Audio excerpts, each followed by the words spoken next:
Boa tarde, aqui é o Podcasts, onde nós vamos falar e comentar sobre casos que chocaram o Brasil e o mundo. Eu sou Letícia Gabriele, Laura Celes e Carla Alessandra.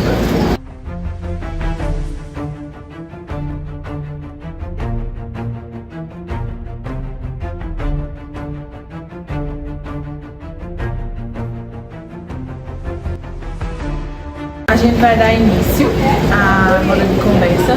Cada um aqui selecionou um caso que repercutiu muito, acho que principalmente no Brasil.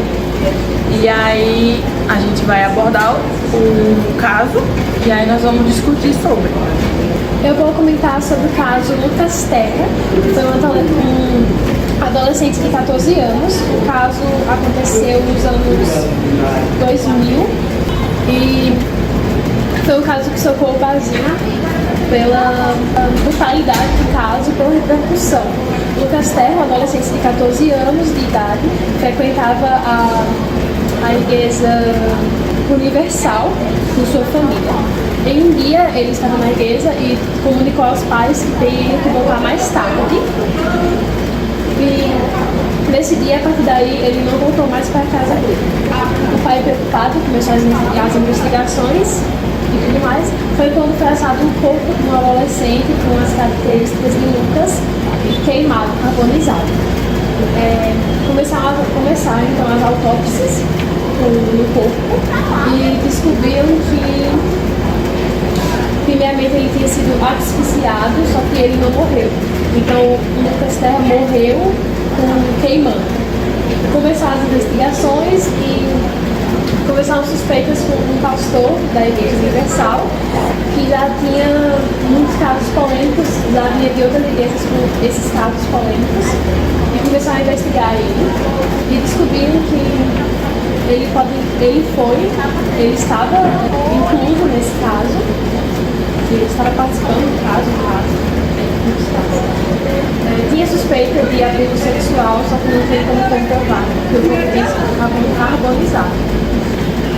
Teve envolvimento também de mais duas pessoas de dentro da igreja.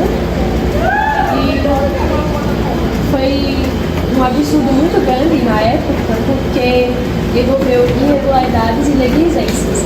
E também pelo fato da Igreja Universal não ter se posicionado de fato corretamente nesse caso.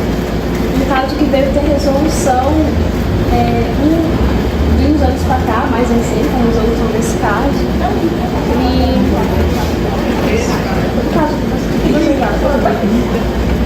Eu acho, tipo assim, numa visão geral, foi bem pesado, né?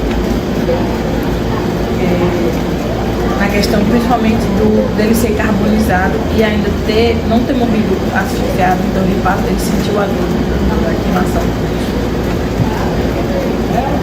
E esse negócio de carbonizar, isso ele pega muito pra não ter comprovação do que aconteceu.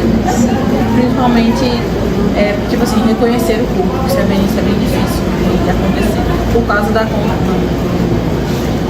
que o corpo foi carbonizado. Eu achei muito bem pesado, porque a gente tem essa visão dos superiores da igreja, essas coisas, como uma pessoa santa, uma pessoa passiva, como exemplo. E aí, logo depois também começou a aparecer várias outras denúncias da Lucas Terra envolvendo o pastor que tinha queimado na padroeira. Não foi só o pastor, foi ele e mais duas pessoas que foram para a igreja, que não recordo agora as pessoas. Mas começou a vir muito mais denúncias sobre ele. O pastor que já tinha problemas em outras igrejas no passado. Eu acho que foi um caso bem polêmico na igreja, porque normalmente essas pessoas são vistas com muita virtude. Eu soube até que na época muitas pessoas que acompanhavam o caso e defenderam o pastor, não foi? Defenderam muito ele, dizendo que um pastor nunca poderia fazer isso. E o que é triste também do caso foi o fato de ter demorado muitos anos o caso na justiça, sem resolução no final. Isso também é triste, porque mostra o quanto a justiça brasileira é um pouco falha, Bem falha. O que a gente mais vai abordar é a justiça sendo falha. Eu vou dar continuação. Eu vou falar sobre um caso que chocou bastante, né? Que é o caso da Daniela Pérez. Que foi um caso que, tipo assim, foram mais pessoas antigas, da época da novela que ela fez. É a novela de Corpo e Alma. E ela foi morta pelo cara que fez um par romântico com ela, que foi o Guilherme de Pado. Foi o Guilherme de Pado que acabou assassinando ela, juntamente da Paula Tomás, que é a esposa dele. Aí, foi um caso que chocou muito a gente, tanto que, tipo assim, foi demorada a descoberta que ele foi o assassino dela, porque foi bem esquematizado entre ele e a esposa, entre o Guilherme e a esposa dele. É algo planejado. Algo planejado. Ela foi deixada em um matagal na Barra da Tijuca, no Rio de Janeiro, e segundo a perícia ela levou 18 golpes de punhal,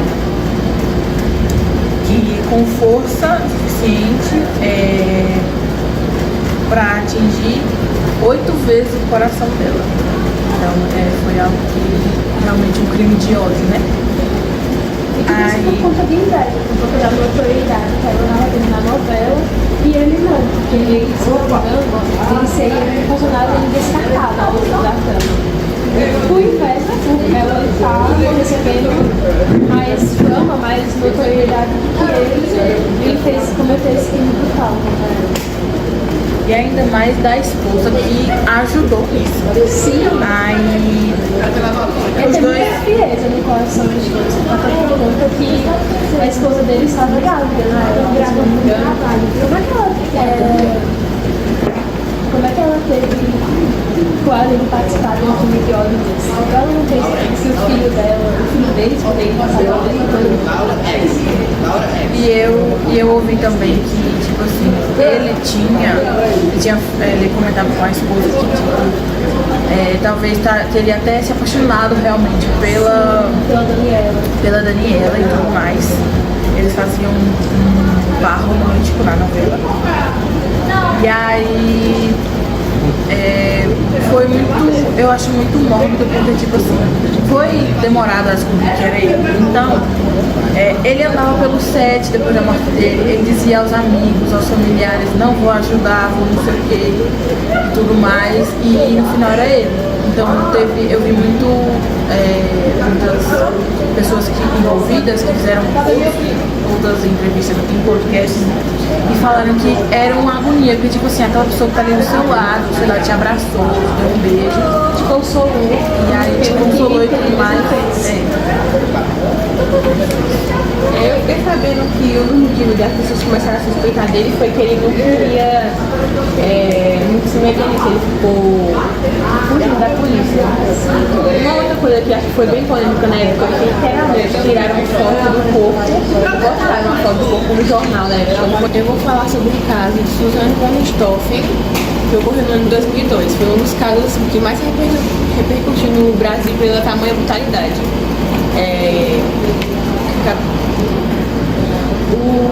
Porque simplesmente no ano de 2002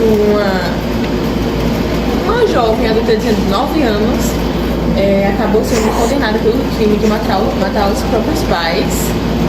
Simplesmente existem muitas teorias sobre o que realmente aconteceu. Um dizem que foi pelo dinheiro ou foi por simplesmente os pais não querem que ela namorasse uma outra pessoa de uma classe social tão baixa, sabe? No dia do crime, existem até 2 filmes sobre isso. O garoto que matou os pais e a garota que assassinou os próprios pais. Caso que matou meus pais. Sim, foi assim, o garoto que matou meus pais. Uma das versões conta que um dos irmãos Cravinhos, que também está na história, foi quem assassinou os pais. pelo que a Suzane conta, ela foi só a mandante do crime. Na versão do Garoto que Matou Meus Pais, conta como se a Suzane fosse uma pessoa super inocente, que nunca faria isso, e que foi manipulada pelo namorado pelo dinheiro dos pais. Onde os dois acabaram assassinando os pais da garota com... foi barra de ferro, não foi? O primeiro a morrer foi o pai, e acabou morrendo na hora. A mãe da Suzane até ficou viva por um tempo. Ela até ficava implorando, por favor, não mate os meus filhos, só deixe eles em paz. Enquanto isso, a Suzane estava no andar de baixo da casa, escutando tudo. A outra versão é a garota que matou os pais, onde a Suzane, ela era envolvida com drogas, onde ela mesma pediu para o namorado matar os pais. O julgamento ocorreu 4 anos depois, em 2006, onde ela foi condenada a 39 anos de prisão. E se eu não me engano, o namorado dela... Oi? Ela vai estar solta. Ela já... Não, recentemente. Essa falha. Então, ela fala no Brasil, ela já tá solta, tá casada. E, pelo que sei, o ex-namorado dela, um dos irmãos Cravinhos, também está casado atualmente.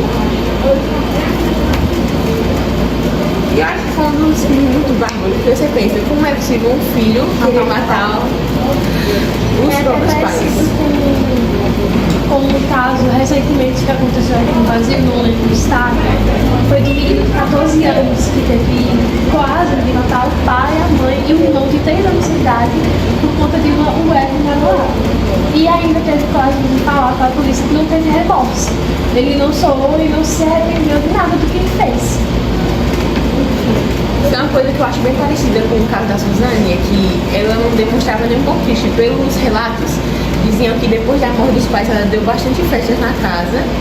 E um dos jeitos que ela foi descoberta também era que um advogado de defesa falou pra ela, olha, se vista de um jeito fofo, corte seu cabelo, fique igual uma menininha. E isso só acabou sendo descoberto porque ela estava usando um microfone em uma reportagem e acabou sendo escutada toda a conversa. E uma coisa nisso é que eu acredito bastante que a versão real foi que ela que mandou falando do crime, porque tem muitas histórias na cadeia que muitas pessoas queriam matar ela. Ela acabou manipulando tanta gente que diziam que ela acabou fingindo gostar de mulher e namorando mulheres da prisão pra se proteger. Um exemplo é que teve como é que fala? Uma rebelião na cadeia e ela simplesmente tinha feito o médico da prisão se apaixonar por ela e ele escondeu ela em um armário de ferro para que a rebelião acabasse. E outra coisa é que, se eu não me engano, eu acho que um dos advogados, eu acho que ficou interessado nela, ficou assediando ela e ela meio que enganou ele para depois manipulado. Como é que um advogado vai ficar assediando ou dando em cima de uma detenta, né? Isso me lembra do caso internacional da Gypsy Rose. Que ela era uma adolescente que a princípio tinha várias doenças, sabia, câncer. A mãe dela até falou da mãe que ela matou a mãe dela porque a mãe dela mentiu durante todos esses anos. Ela mesmo manipulou o namorado pra ele matar a mãe por ela. Então, mas é porque tem dois lá nessa história. Porque, tipo ela se assim, entendia que a mãe passou a vida toda ali. Não entendi, nada entendi. Mas porque tem dois lados. Tem dois lados da história. A mãe dela, imagina se você é uma adolescente com várias doenças, que você tem que andar de cadeira de rodas, você tem que cortar o cabelo e fazer várias coisas. A mãe dela até arrancou alguns dentes dela. Sim, e você descobre que você não é doente, que você nunca foi doente a sua vida toda e que sua mãe fazia isso pra você receber, sei lá, auxílio do governo. Ela ia até pra Disney de graça. O que você faria se fosse você nessa situação? Dizem que, se eu não me engano, é uma doença ou é uma síndrome chamada Munchausen, que é onde uma pessoa cria várias doenças pra poder ficar criando outra pessoa. Porque querendo ou não, o brilho era mais na mãe, né? Que recebia as coisas dela, o carro da filha e tudo mais. Então a gente vai finalizando por aqui. Eu acho que passou bem mais de 10 minutos.